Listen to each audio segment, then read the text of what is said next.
வணக்கம் உறவுகளே! எல்லாரும் எப்படி இருக்கிறீங்க? நல்லா இருக்கிறீங்களா? எல்லோரும் நல்லா இருக்க வேண்டும். நலமுடனும் இருக்க வேண்டும். நானும் நல்லா இருக்கிறேன். இன்றைக்கு நான் சுவையா ஒரு துபாய் பூசணிக்காய் பால் கறி தான் செய்ய போறேன். எனக்கு தெரிஞ்ச மாதிரி வாங்க எப்படி செய்றேன்ன்றத பார்ப்போம். முதல்ல இந்த 2 பூசணிக்காயையும் நான் சுத்தமா கழுவி கட் பண்ணி எடுக்கிறேன். தோலெல்லாம் சீவி தான் நான் சமைக்கிறது. கட் பண்ணி எடுப்போம். கட் பண்ணி எடுத்துட்டேன். பாருங்க கட் பண்ணி எடுத்துட்டு, அதில நான் வெங்காயம், பச்சை மிளகாய், பூண்டு, கொஞ்சம் மஞ்சள் விட்டு, கொஞ்சம் தண்ணியும் விட்டு நான் அவிய வச்சிருக்கிறேன்.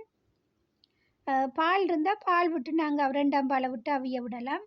அப்படி பால் இல்லைன்ட்டு பால் சேர்க்கலன்னு சொன்னா, கொஞ்சம் தண்ணி விட்டு நாங்க வேக வச்சோம்ன்னு சொன்னா, அது டக்குன்ட்டு பூசணிக்காய் டக்குன்ட்டு வெந்துரும்.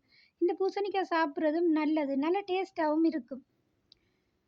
பாருங்க நல்லா வெந்துட்டு நான் தேங்காய் பால் அதுக்கு சேர்க்குறேன். தேங்காய் பால் சேர்த்து கொஞ்சம் மூடி விடுவோம். கொஞ்சம் நல்லா கொதிக்கட்டும். உப்புத்தூளும் நான் சேர்க்குறேன். சேர்த்துட்டு நல்லா கொஞ்சம் கொதிக்கட்டும். நான் கொதிச்ச பிறகு நான் இஞ்சால ஒரு சின்ன தாளிப்பு ஒன்று தாளித்து ஊற்றினா தான் நல்லா இருக்கும். இப்போ எங்கள்கிட்ட நெத்தலி கருவாடு இருந்தா, மாசி இருந்தா சேர்த்து நாங்கள் தாளிக்கலாம். இதில் நான் வெங்காயம், கருவேப்பில்லை, கடுகு, சீரகம் எல்லாம் போட்டு இதில் தாளிக்கிறேன்.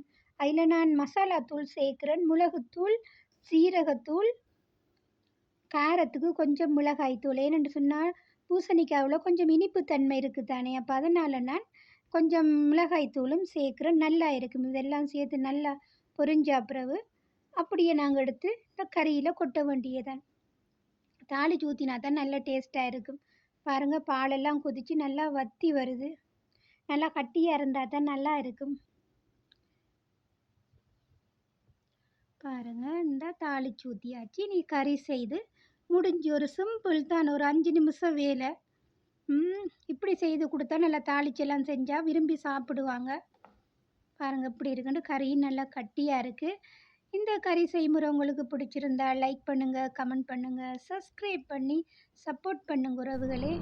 இந்த பாருங்கள் நான் டிஷ்ஷில் எடுத்து வச்சுருக்கேன் எப்படி கட்டியாக இருக்குன்னு சொல்லி.